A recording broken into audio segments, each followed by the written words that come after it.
Welcome.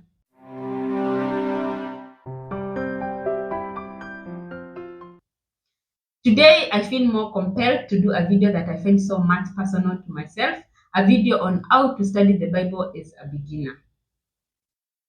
And when I say a beginner, I mean as old as you are, you can be a beginner. So I feel like I'm addressing the 18-year-old self. Like if I would take back time to my 18-year-old me when I was joining campus, I would find this video so helpful to me. So when I was joining campus, my mom gave me a Bible. She gave me this Bible. It's now torn. And but before we continue, let's have a look at what is the Bible. Let's understand what the Bible is. So I'll be using the English version because this is my local language version. This is a Kamba version. It's a Kamba version Bible. So what is the Bible basically?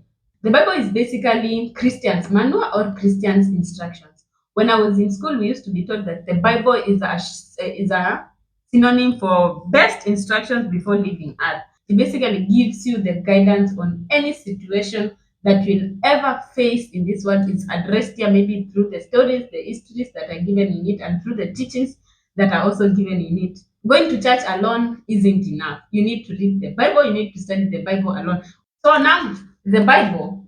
So as you read this Bible, it will reveal to you 5 things. One is the mind of God, the state of man, the way of salvation, the doom of sinners, and the happiness of believers. So all this you're going to get them as you read the Bible. So as you go through the Bible, you should read it to be wise, believe it to be safe, and practice it to be holy.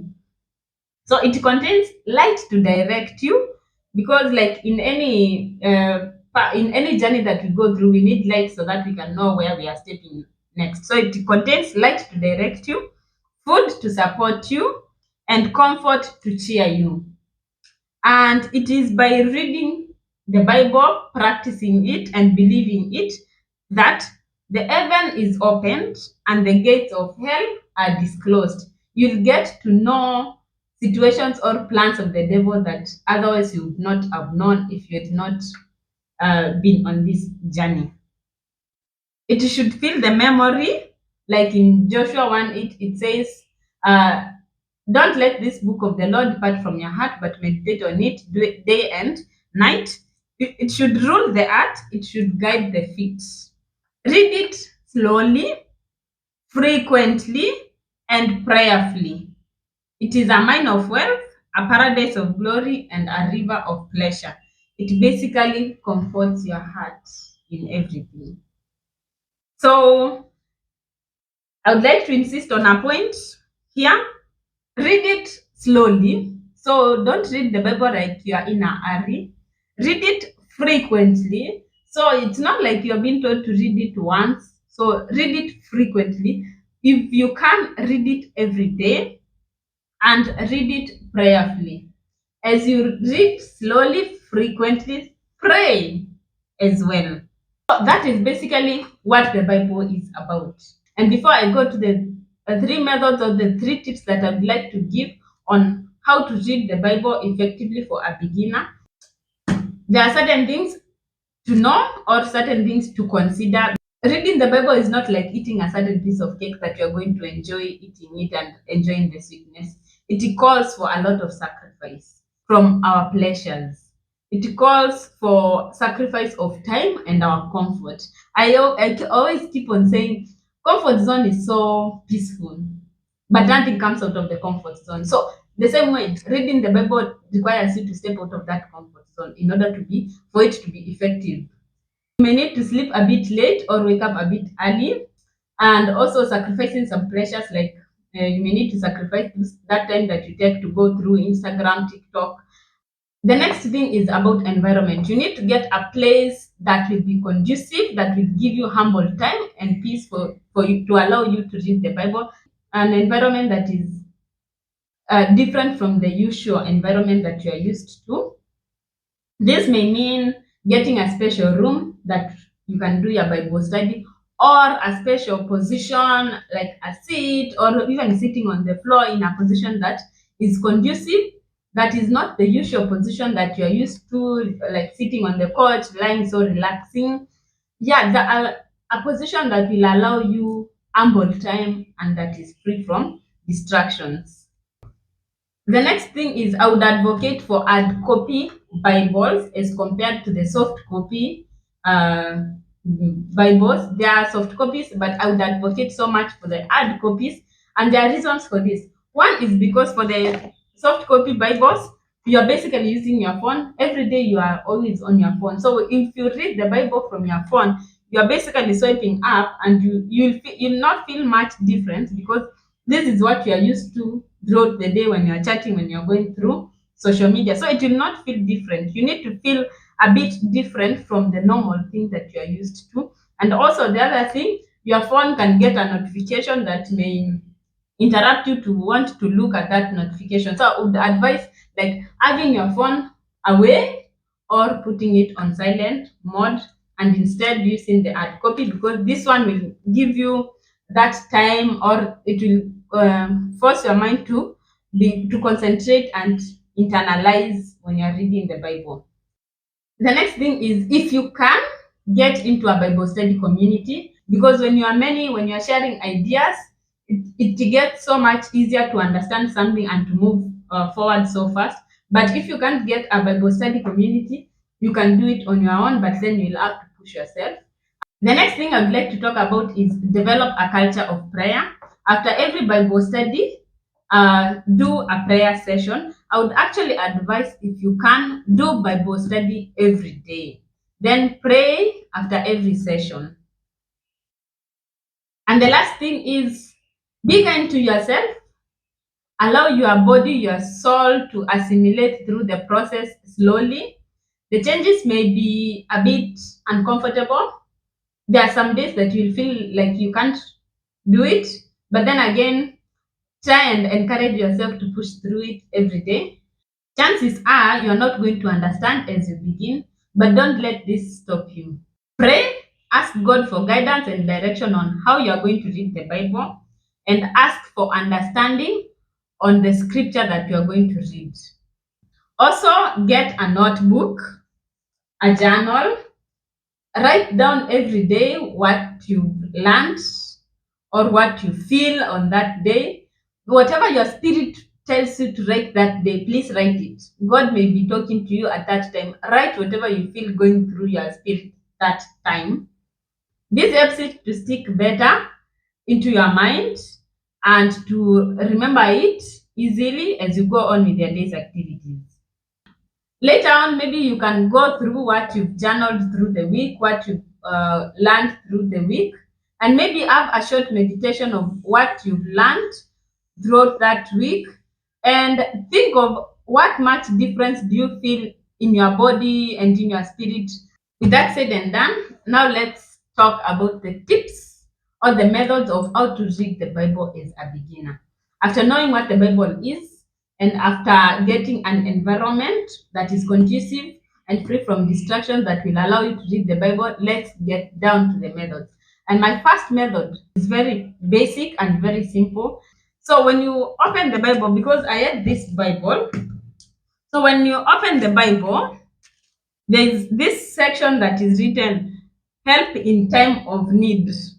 So it will tell you where to get scriptures in times of need, when you feel discouraged, when you feel desperate, when you feel bitter, when you feel depressed, when you need guidance. It basically highlights where you can find scriptures when you are facing certain situations in life. And also, you can also find scriptures on building Christian character in terms. Basically, this is the most basic and very simple one that I would. The same thing I found common in this other one also. In the big one, there is also where to find help when, then it gives you certain situations. So you need forgiveness, you feel lonely, you feel you are unemployed, you feel weary. So basically, this method gives you guidance and a bit of direction on how to start your Bible study. Maybe you are starting it from a point where you feel so much worry, where you feel so much, where you feel depressed, where you feel stressed. This method actually giving you specific scriptures will be so much helpful to you. And by the time you are done with this section, you will have grown the urge to read the Bible and to want to know more about the Bible. And now this takes me to method number 2, reading the Bible book by book. This, you can either read the Bible sequentially, maybe from Genesis as you move onwards, or from Matthew in New Testament going onwards all the way to Revelation, or you can decide to take a book randomly, or you can do one Old Testament and then one New Testament, then go back to Old and New and be alternating like that. So, but you read it book by book. If you choose a book, let's say for example, you've chosen Matthew, you read it chapter by chapter until you are done with it. Then pick another book, maybe Daniel in Old Testament, read it chapter by chapter, then chapter. I would recommend one chapter, maybe one chapter a day. If you can manage 2 chapters, it's okay, but I think one chapter would just be enough, because you're not reading it to be in a hurry. So it's okay to take it slowly. And as you go through it chapter by chapter, note down in your notebook what you've learned. At this point, you can either take time to internalize what you can gain from that chapter that can help you in your salvation journey, or basically you can read it to know the Bible. And now this takes me to method number 3. The S.O.A.P method. So the S.O.A.P method basically means the S stands for scripture, O for observation, A application, and P prayer. So the scripture is, you go through the scripture that you've chosen, maybe it's for the verse or for the chapter that you are going through. O is observe, what does that scripture have? Like the way I said in Matthew 1, the first part is history, and then the next part is about the birth of Jesus. Make an observation of what events are really taking place on that scripture. And then the that part is application. So now this needs you to internalize. How can I apply this scripture in my daily living? How can it help me to navigate any challenges or any storms or any issue in my life? So, like for example, in Matthew 1, when Joseph knew that Mary was pregnant and yet they were engaged, he decided to end the engagement, but he decided not to end it publicly, but to end it secretly. So we see, when during the night, an angel came to him in a dream and told him that he should not be afraid, because the baby that Mary is carrying is of the his holy child.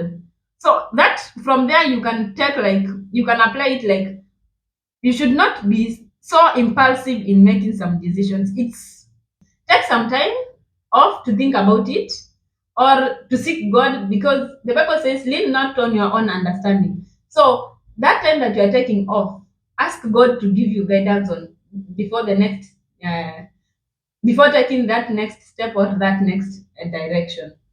Yeah, then the last P is prayer. So based on the scripture that you've learned, you've observed it, you've learned how to apply it. Now pray based on that. Pray probably for God to give you wisdom, to give you understanding, to give you how to be patient with people, how to handle people. Yeah, basically prayer based on the scripture. If you do this like frequently, like every day, consistently, then you'll find yourself, with time you'll even start feeling the difference from within yourself, that you are growing, and you'll find it even much easier to read the Bible. You'll be looking forward to that moment that you're going to read the Bible, and you'll also be finding joy in praying. Fine.